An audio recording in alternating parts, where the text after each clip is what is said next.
आज हम रस्टी के कारनामे किताब से, जो कि रस्किन बॉन्ड द्वारा लिखी गई है, उससे एक कहानी पढ़ने जा रहे हैं। कहानी का नाम है दादी की अद्भुत रसोई। तो आइए कहानी शुरू करते हैं। दादी का रसोई घर उतना बड़ा तो नहीं था जितने बड़े आम रसोई घर होते हैं। सोने के कमरे जितना बड़ा या बैठक जितना लंबा चौड़ा भी नहीं था, लेकिन खासा बड़ा था और उसके साथ लगा हुआ रसोई भंडार गृह भी था। दादी का रसोई घर इस दृष्टि से अद्भुत था कि उसमें ढेर सारी चीज़ें बनती थीं। खाने पीने के बढ़िया और स्वादिष्ट व्यंजन जैसे कबाब, सालन, चॉकलेट वाली मिठाई और चिनिया बादाम वाली टॉफ़ी।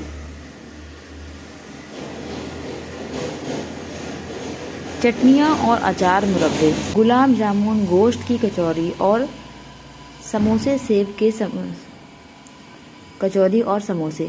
के समोसे, मसालेदार टर्की, मसालेदार मुर्गा,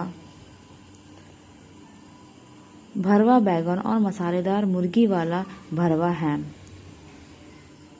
भोजन बनाने में दुनिया में दादी का कोई मुकाबला नहीं था। जिस शहर में हम रहते थे उसका नाम देहरादून था। यह आज भी है, मगर आज़ादी के बाद यह शहर बहुत फैल गया है और यहाँ की हलचल और भीड़ भाड़ भी बढ़ गई है।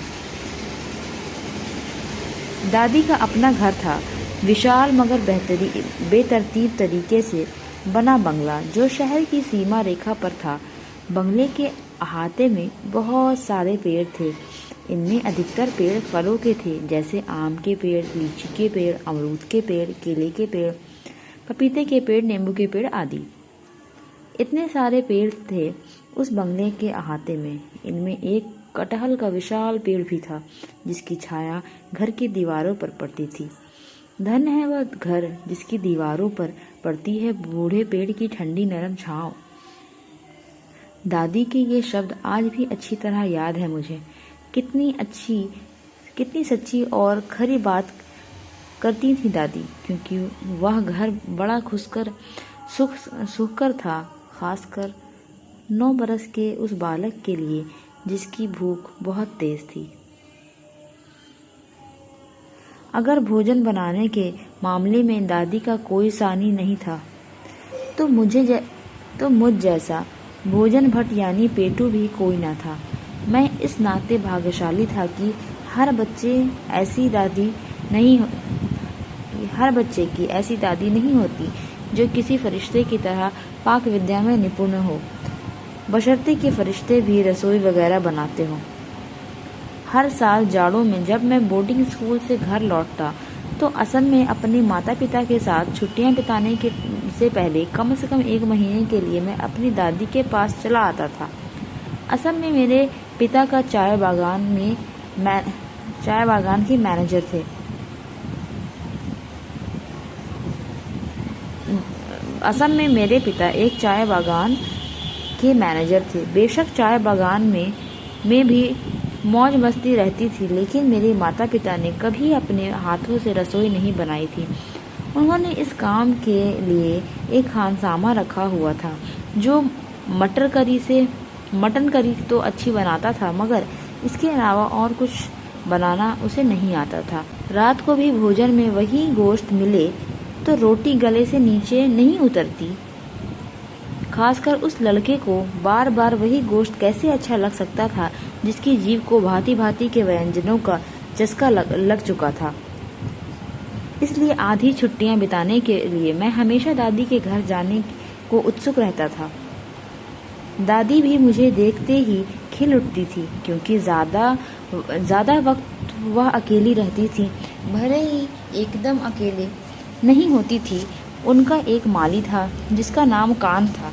वह आउट हाउस यानी नौकरों चाकरों के लिए बने क्वार्टर में रहता था।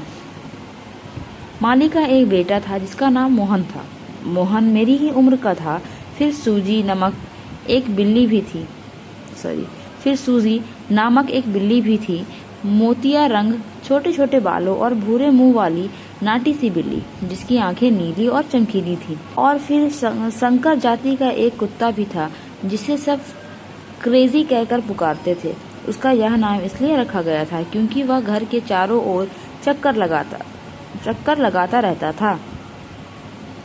इसके अलावा वहाँ एक केन काका भी थे, दादी के भतीजे।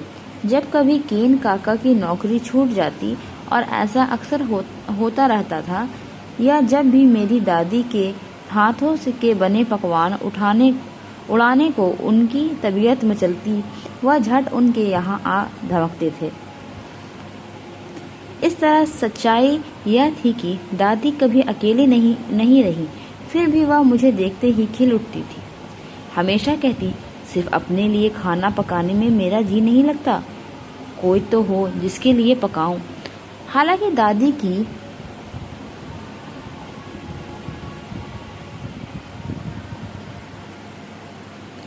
बिल्ली, दादी का कुत्ता, यहाँ तक कि केन काका भी अक्सर दादी के पकवान का रस लेते थे।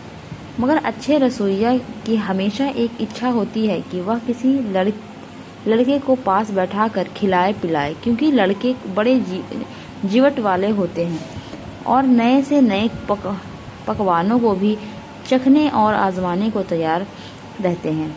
दादी जब कोई नई चीज़ बनाकर मेरे लिए परोसती तो मेरा राय और प्रतिक्रिया जानने को भी उत्सुक रहती, और फिर मैं जो कुछ कहता उसे एक कॉपी में नोट कर लेती। मेरी ये बातें तब बड़ी उपयोगी साबित होती जब दादी वही चीज़ किसी दूसरे को परोसती। अच्छी लगी? मैं कुछ और खा चुकता तो दादी पूछती, हाँ दादी, मीठी है ना? हाँ दादी। बहुत मीठी तो नहीं ना? नहीं दादी। और लोगे? हाँ लूँगा दादी। ठीक है, पहले यह खा लो। तंदूरी बतख बनाने में दादी को महारत हासिल थी। पहली बार जब मैंने दादी के यहाँ तंदूरी बतख खाई तो केन काका भी वहाँ जमे हुए थे। रेलवे में गार्ड की उनकी नौकरी उन्हीं दिनों छूटी थी और अगली नौकरी की तलाश में उन्होंने दादी के यहाँ डेरा डाल रखा था।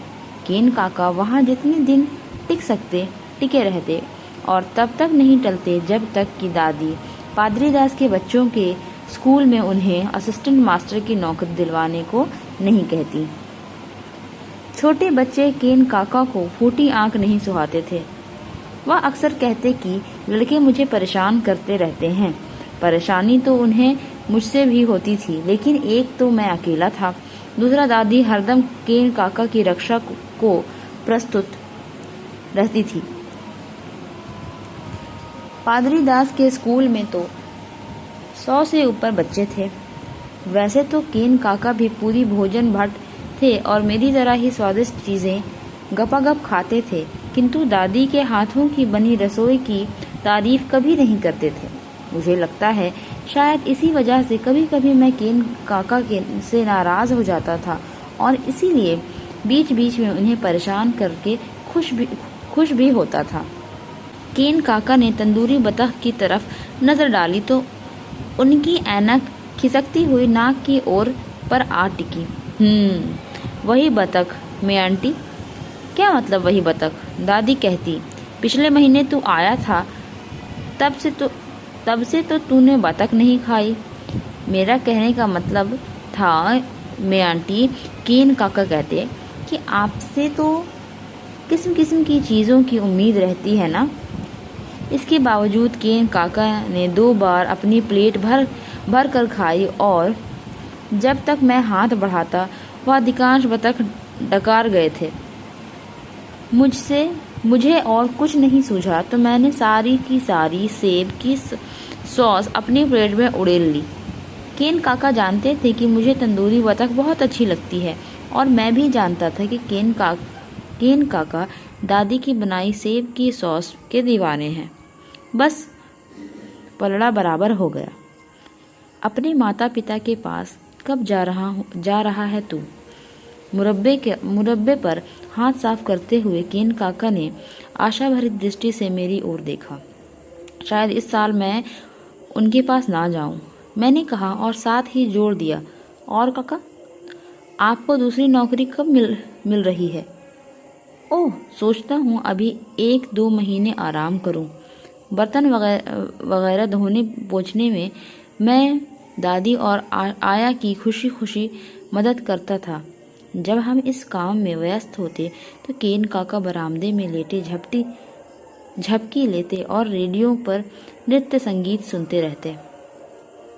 केन काका तुझे कैसे लगते हैं? एक दिन दादी ने केन काका की प्लेट की हड्डियां कुत्ते के कटोरे में डालते हुए मुझसे पूछा। काश वह किसी और के अंकल होते, मैंने कहा। हट, इतने बुरे तो नहीं हैं।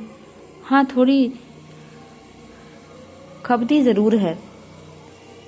खबती क्या होता है दादी? यानी थोड़े झक्की किस्म के क्रेजी। लेकिन हमारे क्रेजी कम से कम घर के गिर्द दौड़ता भागता तो है, मैंने कहा। लेकिन केन काका को दौड़ते हुए मैंने कभी नहीं देखा। लेकिन एक दिन मैंने यह दृश्य भी देखा। मोहन और मैं दोनों आम के पेड़ के नीचे कंचे खेल रहे थे। तभी चकित होकर क्या देखते हैं कि केन काका अहाते में दौड़े चले आ रहे हैं और शहद की मक्खियों का झुंड उनके पीछे पड़ा है। हुआ यह था कि केन काका सेमल के पेड़ के नीचे खड़े सिगरेट पी रहे थे। उनके एकदम ऊपर मधुमक्खियों का छत्ता था। सिगरेट के धुएं के गुबार से मधुमक्खियां भड़की और केन काका पर टूट पड़ी। बस केन काका सिर पर पैर रखकर भागे और भीतर जाकर एकदम ठंडे पानी के टब में कूद पड़े। मधुमक्खियों ने कई जगह उन्हें डंक मारे थे। अतः 3 दिन तक केन काका ने बिस्तर में पड़े रहने का फैसला किया। आया उनके लिए ट्रे में भोजन रखकर दे जाती। मुझे नहीं मालूम था केन काका इतनी तेज दौड़ सकते हैं। उस दिन बाद में मैंने यह बात कही। दादी बोली, प्रकृति इस तरह क्षतिपूर्ति करती है। ये क्षतिपूर्ति क्या होता है दादी? क्षतिपूर्ति यानी किसी चीज की कमी पूरी करना या कसर निकालना। अब कम से कम केन काका को यह तो पता लग गया कि वह भाग सकते हैं। क्यों, है ना अद्भुत बात? यहीं पर ये कहानी समाप्त होती है। सुनने के लिए धन्यवाद।